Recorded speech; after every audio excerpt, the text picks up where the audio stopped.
नमस्कार। मैं Mukesh Kumar.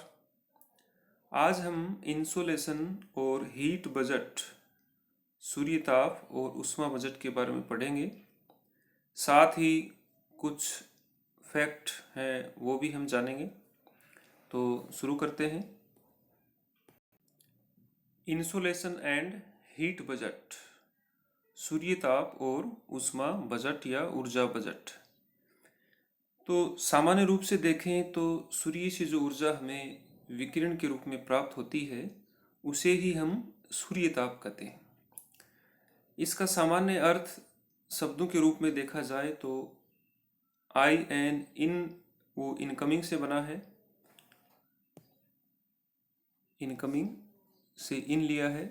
Solar SOL और आगे का जो ATION है वो रेडिएशन से संबंधित है।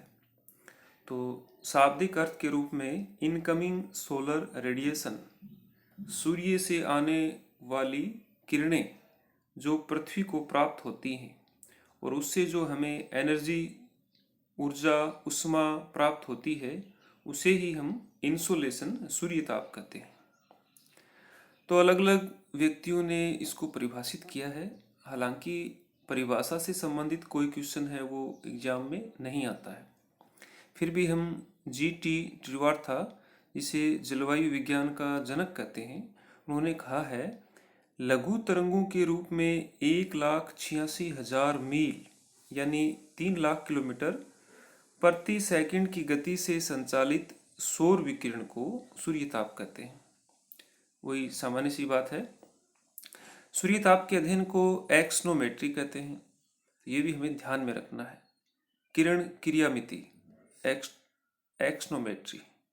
और सूर्यताप का मापन पायर हेलियोमीटर उपकरण से किया जाता है। तो ये भी सामान्य सा क्वेश्चन है। पायर हेलियोमीटर से संबंधित क्वेश्चन UGC नेट में आ भी चुका है। आगे चलते हैं। सूर्य से विकिरण द्वारा पृथ्वी को जो ताप और ऊर्जा प्राप्त होती है उसे सूर्यताप कहते हैं। तो ये हमने चर्चा कर ली है कि सूर्यताप किसे कहते हैं। यह सौर विकिरण 3 भागों में विभाजित किया गया है। तो सूर्य से जो विद्युत चुंबकीय तरंगों के रूप में, लघु तरंगों के रूप में ऊर्जा धरातल पर आती है। तो जो विकिरण होता है उनको 3 भागों में बांटा गया है। 3 भाग कौन कौन से हैं? Short wave radiation, medium wave radiation और long wave radiation. Short wave लघु तरंगों के रूप में, मीडियम वेव मध्यम तरंगों के रूप में और लॉन्ग वेव दीर्घ तरंगों के रूप में। तो सीधी जो ऊर्जा आती है विद्युत चुंबकीय तरंगों के रूप में धरातल को प्रत्यक्ष जो प्राप्त होती है वो शॉर्ट वेव लघु तरंगों के रूप में होती है। इसमें खासकर अल्ट्रावायलेट जो किरणें हैं, पराबैंगनी किरणें हैं, उसका प्रमुख योगदान है। तो इसमें पराबैंगनी किरणें जैसे ही वायुमंडल में प्रवेश करती हैं तो ओजोन परत है वो उसको रोक लेती है। तो इनसे हमें केवल 2% तापमान प्राप्त होता है। इसके अलावा एक्स किरणें, गामा किरणें वो भी शॉर्ट वेव रेडिएशन के ही भाग हैं। इनकी तरंग की लंबाई 0.4 माइक्रोन तक होती है और शॉर्ट वेव रेडिएशन से टोटल कुल सूर्यताप का 6% भाग ही हमें प्राप्त होता है। इसके बाद मीडियम वेव रेडिएशन, जो हमें सफ़ेद प्रकाश हमें दिखाई देता है, दृश्य प्रकाश, वो मीडियम वेव रेडिएशन के जरिए हमें दिखाई देता है, प्राप्त होता है। तो इसे विबग्योर के रूप में हम जानते हैं क्योंकि प्रकाश है वो 7 रंग का होता है। जैसे हमें इंद्रधनुष दिखाई देता है या नॉर्मल अपनी स्केल है तो सूर्य के प्रकाश के सामने करेंगे तो उसका भी हमें रंग बिरंगा एक प्रतिबिंब, सप्तरंगी प्रतिबिंब दिखाई देगा। तो रेनबो की कलर है जिसे हम कहते हैं उसको भी विबग्योर, तो ये कर्म से है और जैसा ये कलर है वैसा ही मैंने इसे बनाया। देखिए आप, जूम करके आपको बता रहा हूँ। VIBGYOR 7 colour, violet, indigo, blue, green, yellow, orange और रेड। तो ये 0.4 से और 0.7 तक इसकी लंबाई होती है तरंगदैर्घ्य की। इसमें सबसे अधिक लंबाई लाल तरंगों की होती है। देखिए इसमें आर तरंगे, और इनकी आवर्ती, एक तो देखिए होता है फ्रीक्वेंसी और एक होता है तरंगदैर्घ्य की लंबाई। तो जो लंबाई है वो 0.4 से 0.7, यहाँ से वॉयलेट से बढ़ते हुए 0.7 तक है। लेकिन जो आवर्ती होती है वो इनकी कम होती है। तो सबसे कम आवर्ती है वो लाल तरंगों की होती है। तो ये हमें ध्यान रखना है। और इससे संबंधित क्वेश्चन कई बार आ चुका है, चाहे आरपीएससी का एग्जाम हो, कॉलेज लेक्चरर का हो, असिस्टेंट प्रोफेसर हो, केवीएस हो, पीजीटी हो, यूजीसी नेट हो। एक क्वेश्चन निश्चित रूप से इसमें आता है। इसे या तो क्रम पूछ लेते हैं कि अधिक से निम्न आवर्ती, या फिर लंबाई के अनुसार पूछ लिया जाता है। तो ये हमें ध्यान में रखना है। और मध्यम तरंगों से हमें 52% सूर्यताप की प्राप्ति होती है। 52% कुल सूर्यताप की मात्रा। इसके बाद जब तरंगे धरातल पर आती हैं और धरातली जो सतह है वो गर्म हो जाती है, पृथ्वी खुद एक विकिरण पिंड के रूप में व्यवहार करती है, तो वापस तरंगे परावर्तित होती हैं वायुमंडल की तरफ, अंतरिक्ष की तरफ, जो लॉन्ग वेव रेडिएशन दीर्घ तरंगों के रूप में होती है। ये इंफ्रारेड अवरक्त किरणों के रूप में होता है और इनकी लंबाई 0.7 माइक्रोन से अधिक होती है। और इनसे 42% सूर्यताप प्राप्त होता है। तो शॉर्ट वेव से 6%, मीडियम वेव से 52% और लॉन्ग वेव से हमें 42% सूर्यताप प्राप्त होता है। सर्वाधिक सूर्यताप की प्राप्ति हमें मीडियम वेव रेडिएशन से होती है, जिसमें दृश्य प्रकाश का योगदान है। तो ये हमने अच्छे से समझ लिया होगा। एक दो बार और देखेंगे तो आपको आसानी से आ जाएगा, ये याद हो जाएगा। इसमें ये विबग्योर है, इसका क्रम हमें याद रखना है, ये इम्पोर्टेंट है, इसमें ध्यान में रखना है।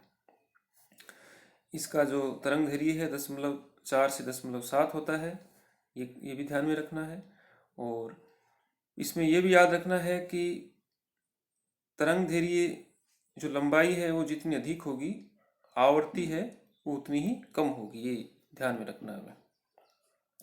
जैसे शॉर्ट वेव है, लघु तरंगे हैं, तो लघु तरंगे हैं उनकी आवर्ती है वो अधिक होती है, फ्रीक्वेंसी। वैसे ही जैसे लॉन्ग वेव है, दीर्घ तरंगे हैं, तो इनकी आवर्ती है वो कम होती है।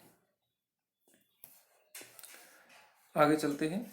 पृथ्वी के धरातल पर सूर्य की किरणें लगभग 500 सेकंड 8 मिनट 20 सेकंड में पहुंच जाती हैं।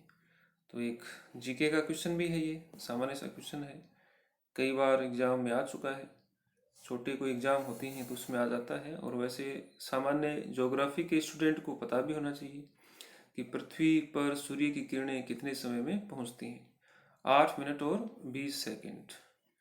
500 सेकंड है, 10.1 सेकंड का कुछ भाग और भी है, लेकिन इसको हम मोटे तौर पर 500 सेकंड ही मानते हैं। और बुक्स में भी 500 सेकंड 8 मिनट 20 सेकंड लिखा जाता है।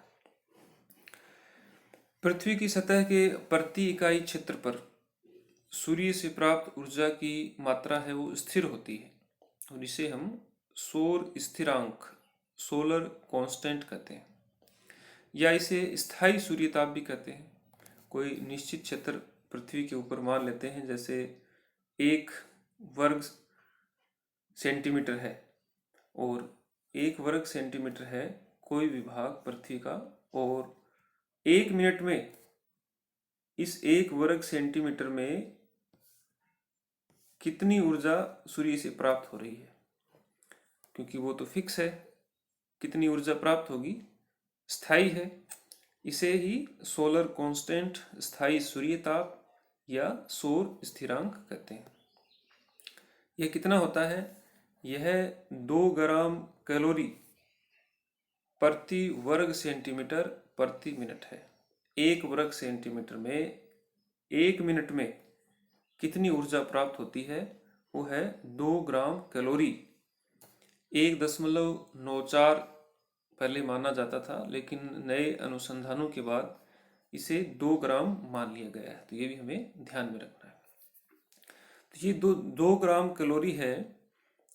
ये जो 2 ग्राम कैलोरी है वो 23,000 अरब अश्व शक्ति के बराबर होती है। किम्बल के अनुसार इसका 43% भाग ही पृथ्वी तक पहुंच पाता है। यानी जो ऊर्जा है, सूर्य की सतह से जो ऊर्जा निकलती है, फोटोन कहते हैं, फोटोन के रूप में, विद्युत चुंबकीय शक्ति के रूप में, तो पृथ्वी के धरातल पर उसका 2 अरबवां भाग ही प्राप्त होता है। और जो सौर स्थिरांक है, जो 1 वर्ग सेंटीमीटर पे जो प्राप्त होता है, वो 2 ग्राम कैलोरी है, जो 23,000 अरब अश्व शक्ति के बराबर है। और इसका 43% भाग ही पृथ्वी तक पहुंच पाता है। तो ये तो कुछ फैक्ट थे, सामान्य सी बातें थी। अब हम चर्चा कर लेते हैं ऊष्मा बजट, हीट बजट के बारे में। हीट बजट, ऊष्मा बजट क्या है कि पृथ्वी पर आने वाली जो तरंगे हैं, वो कितनी तरंगे वायुमंडल में अवशोषित होती हैं, कितनी परावर्तित होती हैं, कितनी हमें डायरेक्ट प्राप्त होती हैं और कितनी परावर्तित हो जाती हैं, कौन कौन सी वस्तुएं हैं वो उसका अवशोषण करती हैं, जैसे बादलों द्वारा, जलवाष्प द्वारा, और संतुलन वो बना रहता है। तो इसे ऊष्मा संतुलन भी कह देते हैं, ऊर्जा बजट भी कह देते हैं। तो सूर्य से जो किरणें आती हैं उसको 100 मान लिया जाता है, मान लेते हैं कि वो 100 इकाइयाँ हैं, और उसका 35% भाग प्रकीर्णन, परावर्तन और अवशोषण द्वारा शून्य में वापस लौटा दिया जाता है। धरातल पर पहुंचते ही नहीं। ये मान लो कि धरातल को गर्म करने में 35% भाग का कोई योगदान नहीं है, वो परावर्तित हो जाती है। तो यही 35% है, वो पृथ्वी का एल्बिडो कहलाता है, धवलता कहलाता कह लो, या स्वीति भी इसे कह देते हैं। 35%, 34 से 35% माना जाता है। तो ये जो 35% है, इसमें 27% बादलों से परावर्तन हो जाता है। जैसे ही वायुमंडल में किरणें प्रवेश करती हैं तो उसका 27% बादलों से टकराकर वापस चला जाता है अंतरिक्ष में। 6% वायुमंडल से प्रकीर्णन द्वारा और 2% धरातल से परावर्तन द्वारा। तो ये 27, 6 और 2 ये कितने हो गए? 35% हो गए। और अब कितने बचे? 65% बचे। तो 65% में से 14% भाग जलवाष्प, ओजोन और कार्बन डाइऑक्साइड गैसें हैं, वो अवशोषित कर लेती हैं। 35% तो एल्बिडो हो गया, इसका कोई योगदान नहीं धरातल को गर्म करने में। तो शेष बचा हमारा 65%। इस 65 में से 14% का अवशोषण हो जाता है। कौन कौन करते हैं? एक तो जलवाष्प अवशोषित कर लेती है तापमान को, ओजोन गैस कर लेती है 2%, और कार्बन डाइऑक्साइड गैस अवशोषण कर लेती है। तो कितने बचे अब बचे 51% बचे। इस प्रकार 51% ऊर्जा ही पृथ्वी को प्राप्त होती है, और 51 में से 34% तो प्रत्यक्ष प्राप्त होती है सूर्य से, और 17% विसरित दिवा प्रकाश से प्राप्त होती है। अब ये विसरित दिवा प्रकाश क्या है? Diffusion day light.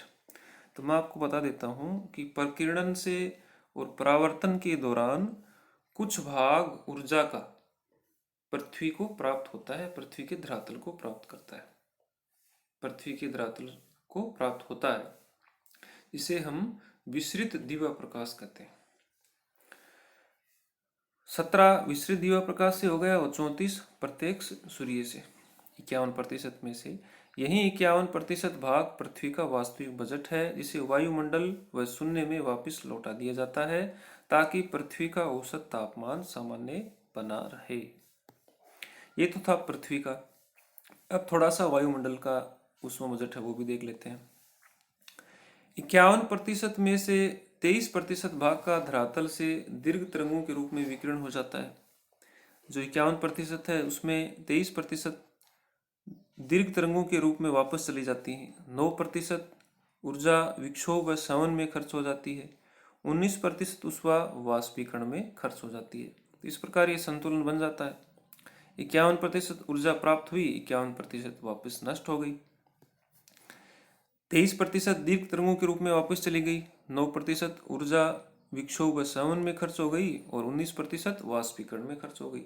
ये देखिए 23, 9 और 19 से कितने हो गए? 51%। तो 51 प्राप्त हुआ था, वो वापस चला गया, संतुलन हो गया। वायुमंडल सौर ऊर्जा का 48% भाग प्राप्त करता है, 14% प्रत्यक्ष अवशोषण द्वारा और 34% दीर्घ विकिरण से। देखिए इसमें हमने यहाँ चर्चा की थी, 34% दीर्घ विकिरण से, लॉन्ग वेव रेडिएशन से, इंफ्रारेड अवरक्त जो किरणें हैं उनके द्वारा, और 34% प्रत्यक्ष अवशोषण करता है। इसमें ओजोन है, गैसें हैं, जलवाष्प है आदि अवशोषित करता है। 34% दीर्घ विकिरण में 6% प्रभावी विकिरण से, 9% विक्षोभ व संवहन से और 19% संवहन की गुप्त ऊष्मा से। अभी हमने पढ़ा था कि 19% भाग है वो वाष्पीकरण में खर्च हो जाता है। तो वाष्प बनेगी, वाष्प बनने के बाद जब वो ठंडी होगी तो वाष्प में जो ताप है वो विमुक्त हो जाएगा, इसे हम संवहन की गुप्त ऊष्मा कहते हैं। देखिए 6, 9 और 19 ये हो गए 34%, और 14% है वो प्रत्यक्ष अवशोषण से। तो 48% भाग वायुमंडल को प्राप्त होता है, और ये 48% वापस वायुमंडल से अंतरिक्ष में चला जाता है, शून्य में विकृत कर देता है। इस प्रकार 65% भाग में 17% धरातल से और 48% वायु से प्राप्त होता है, और इसे अंतरिक्ष में लौटा दिया जाता है। यही क्या है?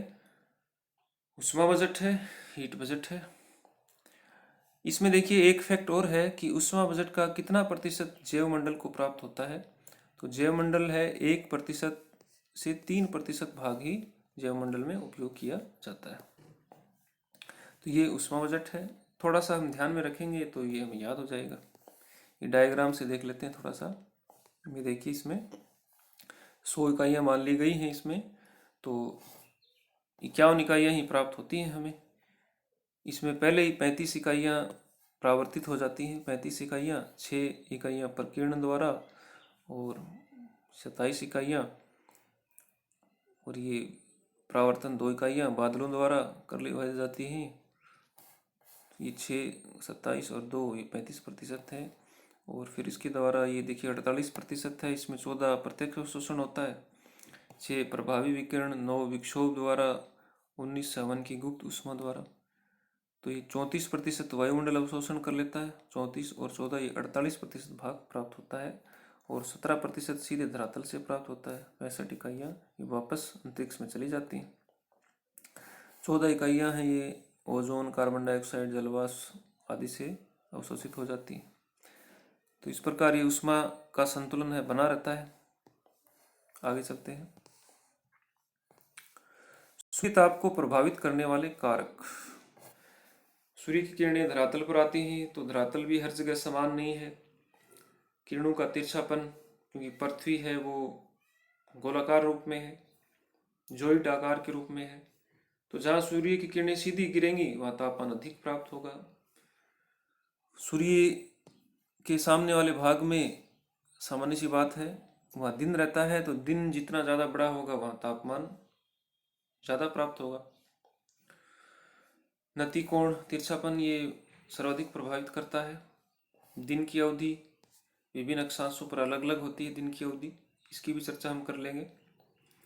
भूमध्य रेखा पर 12 घंटे का दिन, 12 घंटे की रात्रि होती है। जैसे ही हम ध्रुव की तरफ बढ़ते जाते हैं इसकी मात्रा है भी बढ़ती जाती है।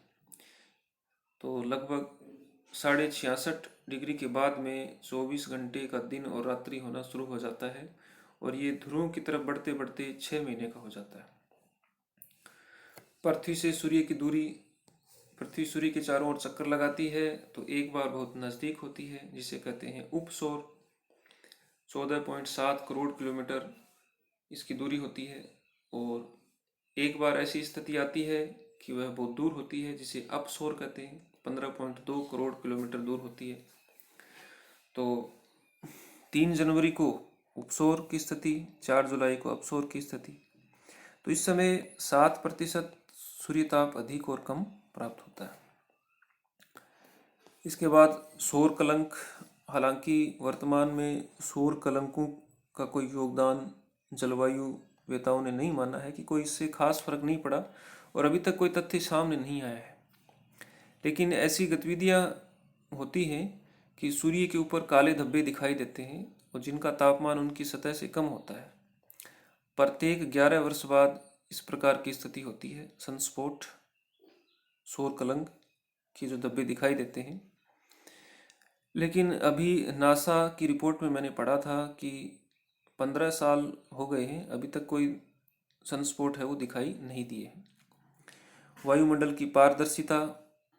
वायुमंडल लघु तरंगों को आसानी से पार करने देता है, और दीर्घ तरंगे हैं उनको कुछ गैसें, जल वाष्प, कार्बन डाइऑक्साइड वो रोक लेती हैं, तो तापमान है वो बना रहता है। स्थल व जल का वितरण भी प्रभावित करता है। स्थल है वो जल्दी गर्म हो जाता है और जल्दी ही ऊष्मा को परावर्तित भी कर देता है, ठंडा हो जाता है। जैसे हम मरुस्थलीय क्षेत्र में हम देखते हैं कि दिन में गर्मी पड़ती है और सुबह है वो ठंड हो जाती है। जल का वितरण। जल है वो देर से गर्म होता है और देर से ठंडा होता है, इसलिए तटीय इलाकों में समकारी मौसम रहता है, न तो अधिक गर्मी रहती है वहाँ, नहीं ज़्यादा ठंड रहती है। धरातल का स्वरूप, स्वभाव, रंग रूप है वो भी प्रभावित करता है। जैसे हिमाच्छादित क्षेत्र होते हैं, वहाँ बर्फ़ की चादर बिछी रहती है, तो वहाँ 70 से 80% तापमान है वो परावर्तित हो जाता है, यानी ठंड है तो और ज़्यादा ठंड होती है वहाँ पे। तो ये कुछ कारक हैं जो सूर्य ताप को प्रभावित करते हैं। बीए के स्टूडेंट हैं, एमए के स्टूडेंट हैं, ज्योग्राफी के हैं, तो काफ़ी बार पूछ लेते हैं फाइनल एग्जाम में क्वेश्चन कि पृथ्वी ताप को प्रभावित करने वाले कारकों का उल्लेख करते हुए ऊष्मा बजट का वर्णन कीजिए। तो ये उनके लिए भी उपयोगी है। कुछ फैक्ट है इनके बारे में हम देख लेते हैं। ये देखिए, उपसौर पेरीहेलियन और अपसौर अपहेलियन। उपसौर और अपसौर। तो उपसौर के समय 7% सूर्य ताप अधिक प्राप्त होता है, क्योंकि पृथ्वी है वो नज़दीक होती है। ये 3 जनवरी को होता है, और जनवरी में भारत में ठंड पड़ती है, तो भारत में ठंड है वो कम पड़ती है इससे। और अपसौर वो 4 जुलाई को होता है, तो इस समय भारत में गर्मियाँ पड़ती हैं, तो भारत में भी 7% गर्मियाँ कम होती हैं। हालांकि कुछ जो जलवायु वेता हैं, भूगोल वेता हैं, वो बताते हैं कि इसका कोई खास फर्क नहीं पड़ता, क्योंकि जो अन्य कारक हैं वो ज़्यादा प्रभावित करते हैं। तो ये 3 जनवरी और 4 जुलाई, उपसौर अपसौर, इनके मध्य की दूरी, ये हमें ध्यान में रखना है। कई बार यूजीसी नेट में क्वेश्चन आ चुका है। पिछले 20 पेपर हम देखते हैं, तो 20 पेपर में हमें 5 या 6 बार मिलेगा। आगे चलते हैं। सूर्य ताप का क्षैतिज वितरण अक्षांशों के अनुसार। तो जहाँ सूर्य की किरणें बिल्कुल सीधी गिरती हैं, कहाँ गिरती हैं? ऐनवर्तीय क्षेत्रों में। ऐनवर्तीय क्षेत्र कौन से होते हैं? कर्क रेखा और मकर रेखा के बीच, यानी 0 डिग्री से 23.5 डिग्री उत्तर और 23.5 डिग्री दक्षिण, दोनों की तरफ कर्क रेखा और मकर रेखाओं का जो बीच का क्षेत्र होता है उसे ऐनवर्तीय जोन कहते हैं। और ऐनवर्तीय रेखाएं, कर्क रेखा, मकर रेखा, इन्हीं को बोलते हैं। तो भूमध्य रेखा पर 21 मार्च और 23 सितंबर को सूर्य की किरणें बिल्कुल सीधी गिरती हैं, जिसे हम विषुव कहते हैं। और एक बार ये कर्क रेखा पर सीधी पड़ती हैं किरणें, और एक बार मकर रेखा पे होती हैं। तो सूर्य के उत्तरायण और दक्षिणायन की स्थितियां हैं ये। तो कर्क संक्रांति, मकर संक्रांति, जिनको हम नाम दे देते हैं। निम्न अक्षांशों पे होता है तो इसको निम्न अक्षांशीय मंडल भी कह देते हैं। ऐनवर्तीय क्षेत्रों में होता है तो ऐनवर्तीय क्षेत्र कह देते हैं। और तापमान अधिक प्राप्त होता है तो इसको उष्ण कटिबंध, उष्ण जोन भी कह देते हैं। वर्ष में 2 बार अधिकतम और 2 बार न्यूनतम तापमान की प्राप्ति होती है। देखिए, सूर्य की किरणें भूमध्य रेखा पे सीधी चमकती हैं, लेकिन मेघाच्छादन के कारण वहाँ सर्वाधिक तापमान प्राप्त नहीं हो पाता। सर्वाधिक तापमान 20 डिग्री के आसपास, यानी कर्क रेखा और मकर रेखा के आसपास, खासकर मरुस्थलीय भागों में अधिक प्राप्त होता है, क्योंकि वहाँ हवा बिल्कुल सूखी होती है, हवा में आर्द्रता नहीं होती, और मेघाच्छादन नहीं होते, बादल बहुत कम होते हैं, तो वहाँ जो परावर्तन है वो भी आसानी से हो जाता है, लेकिन औसत तापमान है वो उन्हीं क्षेत्रों में होता है 20 डिग्री के आसपास, यानी कर्क और मकर रेखा के आसपास के क्षेत्रों में।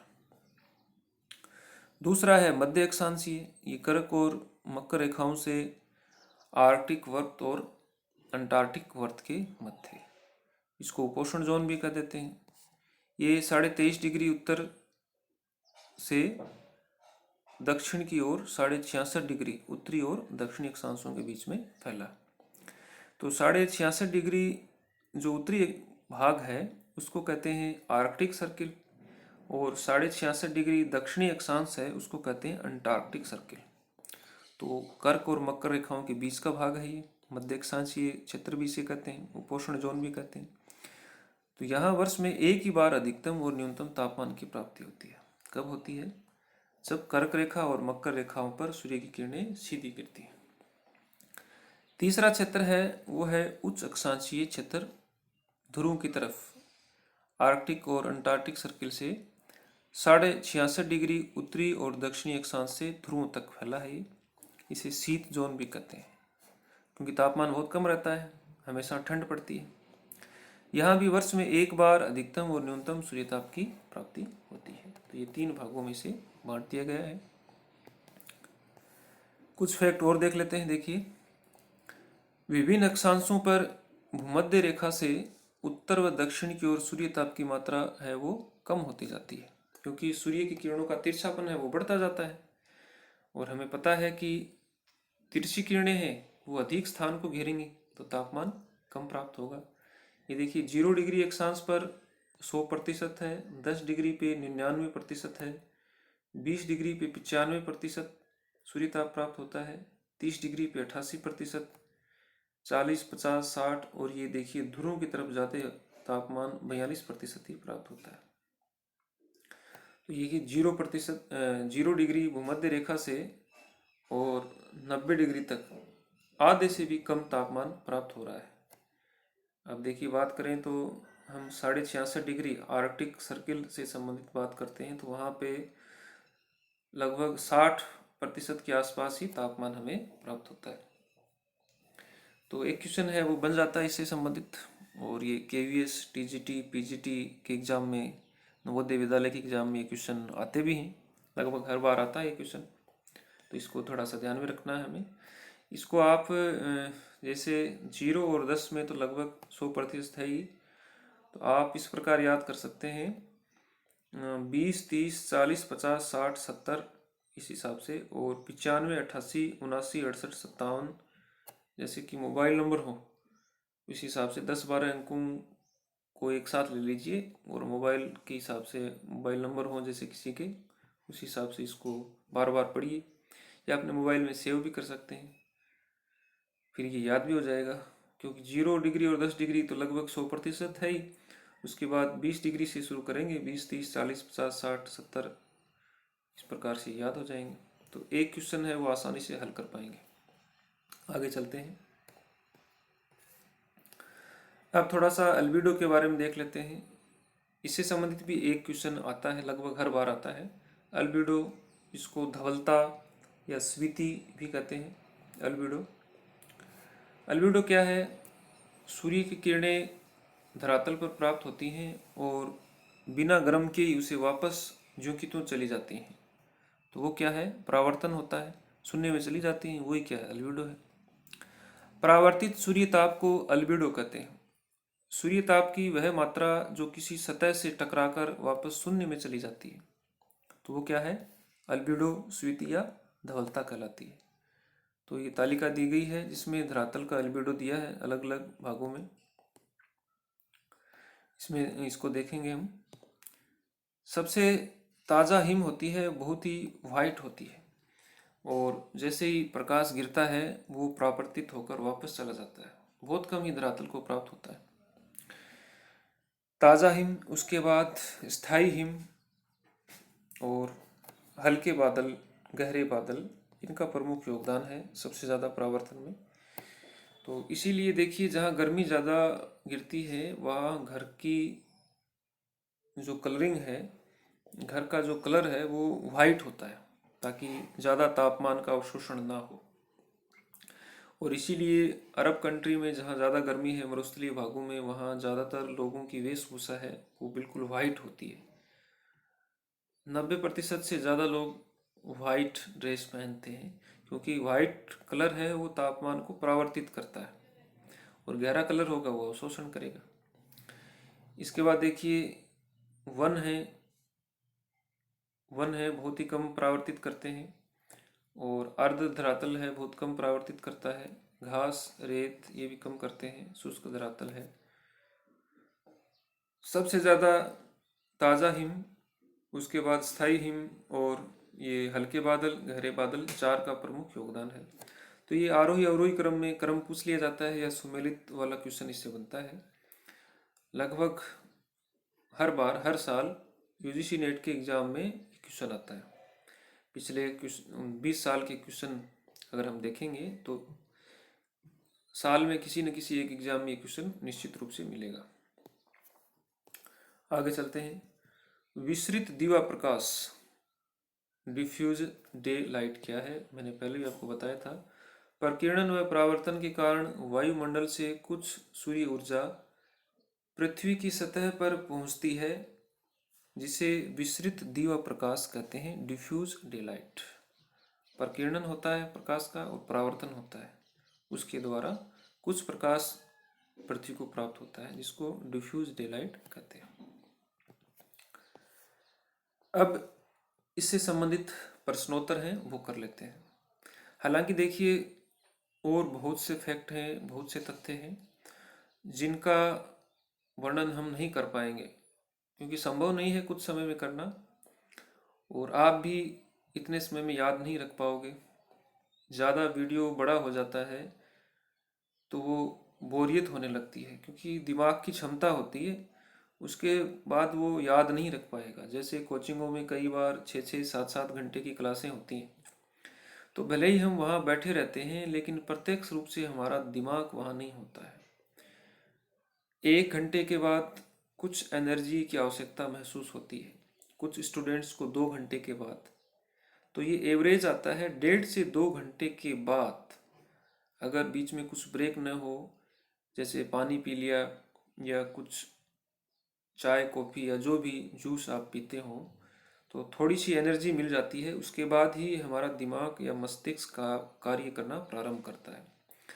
आप भले ही चाहे बैठे रहो वहाँ पर, कोचिंग वाले सोचेंगे कि हमारा सिलेबस पूरा हो रहा है, आप सोच रहे हो चलो एक दिन में पढ़ाई हो रही है, वो पढ़ाई कुछ नहीं हो रही। आपके दिमाग पर एक्स्ट्रा प्रेशर ही बन रहा है, दबाव बन रहा है, कुछ भी याद नहीं होगा ऐसे पढ़ने से। तो लगातार पढ़ना ज़रूरी है। जैसे सुबह हमने 1 या 2 घंटे पढ़ाई की, फिर शाम को 1 या 2 घंटे पढ़ाई की, और फिर उसका एनालाइज किया कि कितना हमने पढ़ा है, और ज़्यादा से ज़्यादा अभ्यास करें, पुराने पेपर हल करें। पुराने पेपर जितने ज़्यादा आप हल करोगे उतना ही सीख पाओगे। मैं बिल्कुल सही कह रहा हूँ, क्योंकि मैंने 10 साल तक पुस्तकें पढ़ी और मुझे कोई सफलता नहीं मिल पाई, क्योंकि मैंने अभ्यास नहीं किया। इसलिए आप सभी अभ्यास करें। पहला क्वेश्चन है, इंसोलेशन, सूर्य ताप के अध्ययन को क्या कहते हैं? एक्सनोमेट्री, पायरोमेट्री या एग्रोनोमी? तो एग्रोनोमी तो ये कृषि से संबंधित है, और ये वैसे ही अलग ऑप्शन मैंने दे दिए हैं, आपको पता है एक्सनोमेट्री कहते हैं, तो ये ध्यान में रखना है। दूसरा है, सूर्य ताप का मापन किया जाता है पायर हेलियोमीटर द्वारा। ये 12th की पुस्तक में भी दिया हुआ है, तो हमें ध्यान में रखना है। स्कूल लेक्चरर में आ सकता है ऐसा क्वेश्चन। तीसरा क्वेश्चन है, धरातल पर सौर विकिरण किन तरंगों के रूप में प्राप्त होता है? विद्युत चुंबकीय और लघु तरंगों के रूप में, ए और ब दोनों। देखिए क्वेश्चन तुरंत जब हम हल करने लगेंगे, बिना ऑप्शन के ही अगर जवाब आने लगेंगे, तो सोच लेना कि हमारी तैयारी है वो बेहतर है। चौथा क्वेश्चन है, अल्ट्रावायलेट विकिरण से धरातल पर सौर ऊर्जा कितने प्रतिशत भाग प्राप्त करती है? तो ये 6% है लघु तरंगों के रूप में, और 42% और 52%। 42% दीर्घ तरंगे और 52% मध्यम तरंगे। अगला क्वेश्चन, पृथ्वी तल पर सूर्य ताप की प्राप्ति विद्युत चुंबकीय तरंगों के रूप में होती है। इन्हें पृथ्वी तल पर पहुंचने में कितना समय लगता है? लगभग 500 सेकंड, 8 मिनट और 20 सेकंड का। असुमेलित का चुनाव करें। इसमें देखिए कंफ्यूज होता है कई बार एग्जाम में, असुमेलित पूछा है और कई बार हम सुमेलित कर देते हैं जिससे आंसर गलत होता है और नेगेटिव मार्किंग में बहुत नुकसान होता है। तो लघु तरंगे 6% सही है, मध्यम तरंगे 52% सही है, दीर्घ तरंगे वो 42% होती हैं, तो ये असुमेलित है। सौर स्थिरांक की मात्रा है, स्थायी सूर्य ताप कितना है? 1.94 कैलोरी प्रति वर्ग सेंटीमीटर प्रति वर्ग मिनट, यानी 1 मिनट में 1 वर्ग सेंटीमीटर में कितना सूर्य ताप प्राप्त होता है। तो अब इसे 2 कैलोरी मान लिया गया है। कारण और कथन के क्वेश्चन 10 से अधिक मिलते हैं। कई बार तो 20% क्वेश्चन है वो कारण और कथन के होते हैं। इसमें हमें पता भी रहता है आंसर का, लेकिन फिर भी गलती हो जाती है, क्योंकि देखिए इसमें कौन सा कथन व्याख्या कर रहा है वो समझना बहुत जरूरी होता है। तो कथन है इसमें, उच्च सूर्य ताप यानी अधिक सूर्य ताप 20 डिग्री अक्षांशों के निकट अधिक होता है। बिल्कुल सही है, क्योंकि कर्क और मकर रेखा के आसपास अधिक सूर्य ताप की प्राप्ति होती है। कारण है, स्वच्छ आकाश व शुष्क वायु के कारण अधिक सौर विकिरण प्राप्त होता है। बिल्कुल सही है, क्योंकि 20 डिग्री के आसपास मरुस्थलीय भाग हैं, वहाँ शुष्क हवा है, जलवाष्प की मात्रा कम है और मेघाच्छादन भी नहीं होता। तो व्याख्या कर रहे हैं ये। देखिए इसमें कथन और कारण दोनों सही हैं। इसमें लिखा बिना व्याख्या के, यानी व्याख्या नहीं करते, तो ये करने पे हमारा आंसर गलत हो जाएगा। ये व्याख्या कर रहे हैं, दोनों सही हैं, तो ये ध्यान में रखना है। सुमेलित युग्म का चुनाव करना है। अक्षांश के ऊपर सूर्य ताप कितना है प्राप्त हो रहा है उसके अकॉर्डिंग। ये देखिए 20 डिग्री अक्षांश पे सूर्य ताप 95% प्राप्त होता है, बिल्कुल सही है। 30 डिग्री पे 88% प्राप्त होता है, 60 डिग्री पे 57% और 90 डिग्री पे 42% प्राप्त होता है। तो निश्चित रूप से एक क्वेश्चन है इससे संबंधित आएगा अब की बार, तो ध्यान में रखना आप, इम्पोर्टेंट क्वेश्चन है। क्वेश्चन नंबर 10, जब 21 जून को सूर्य कर्क रेखा पर होता है तो 66.5 डिग्री उत्तरी अक्षांश पर दिन की अवधि कितने घंटे की होगी? तो 21 जून को सूर्य कर्क रेखा पर है तो वहां पे कोण बनाएगी 90 डिग्री का, तो 66.5 डिग्री पे 24 घंटे का दिन होगा। अपसौर के समय पृथ्वी से सूर्य की दूरी कितनी होती है? अपसौर यानी अधिकतम दूरी, तो अधिकतम दूरी 15.2 करोड़ किलोमीटर की होती है। और वैसे 14 करोड़ 95 लाख से भी अधिक है, 14.96 करोड़ किलोमीटर मानते हैं हम। उपसौर के समय 14.7 होती है, तो इसमें अपसौर पूछा है। अपसौर 4 जुलाई को होता है, तभी जो जुलाई आएंगी उस समय। पृथ्वी का औसत अल्बिडो धवलता है तो लगभग 34 या 35%।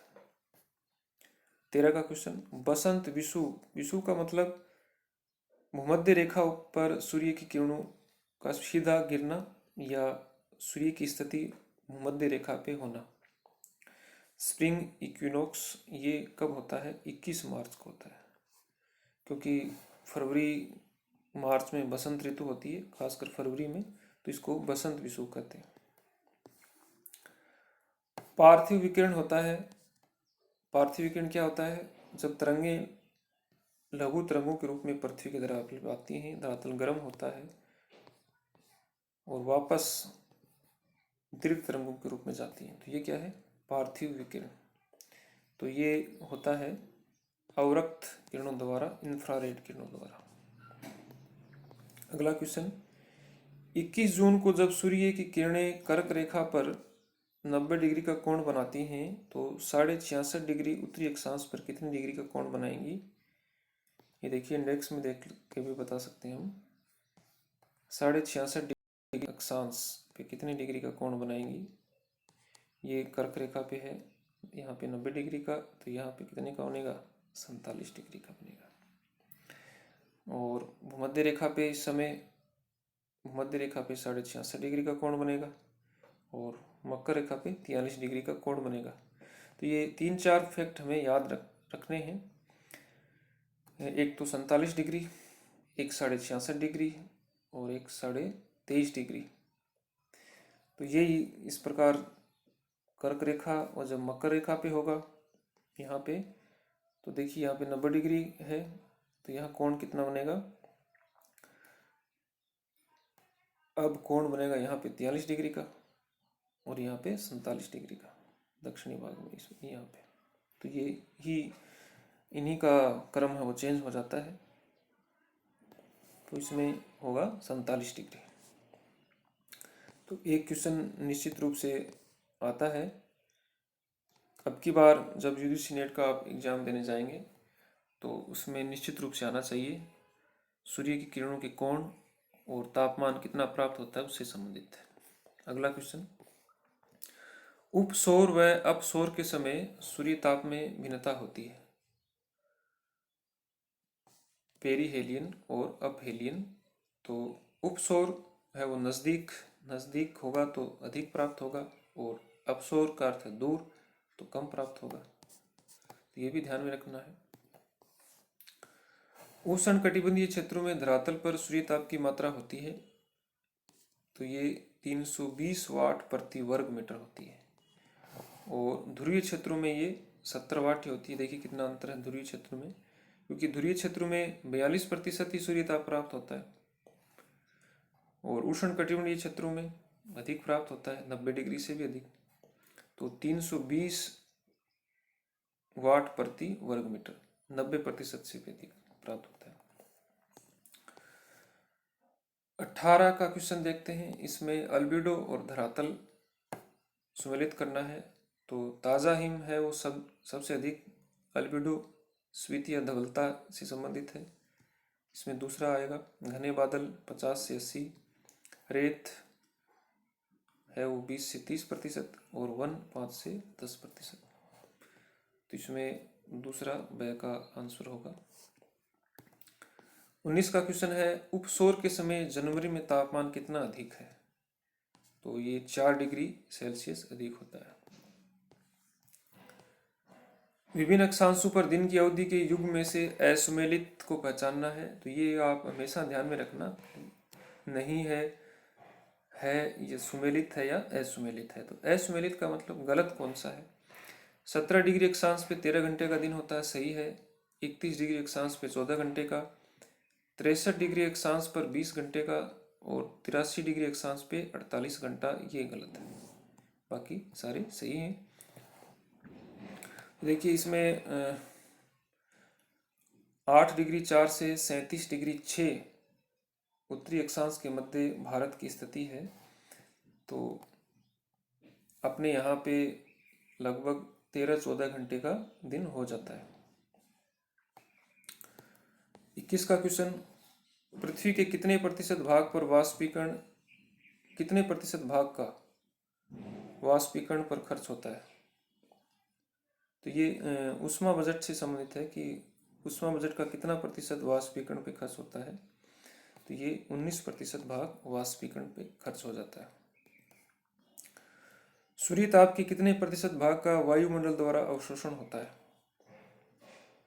तो वायुमंडल है वो 14% अवशोषित करता है। इसमें ओजोन गैस है, जलवाष्प है, कार्बन डाइऑक्साइड गैस हैं आदि। तो ये आज के क्वेश्चन थे, और इंसोलेशन और हीट बजट से संबंधित कुछ इम्पोर्टेंट क्वेश्चन और फैक्ट मैंने आपको बताए, कुछ डायग्राम मैंने आपको बताए। इसमें जो क्वेश्चन है वो बहुत इम्पोर्टेंट हैं, तो इनको ध्यान में रखना है आप, और ज़्यादा से ज़्यादा क्वेश्चन पेपर आप हल करें, अभ्यास करें, बार बार वीडियो देखते रहें और वीडियो को आप शेयर ज़रूर करें और दोस्तों को कहें कि वीडियो देखें बार बार। चैनल को आप सब्सक्राइब भी कर सकते हैं ताकि जो वीडियो है वो आपको पहले प्राप्त हो जाए। तो वीडियो देखने के लिए आपका बहुत बहुत धन्यवाद। लगातार आप अभ्यास करते रहें। जय हिंद।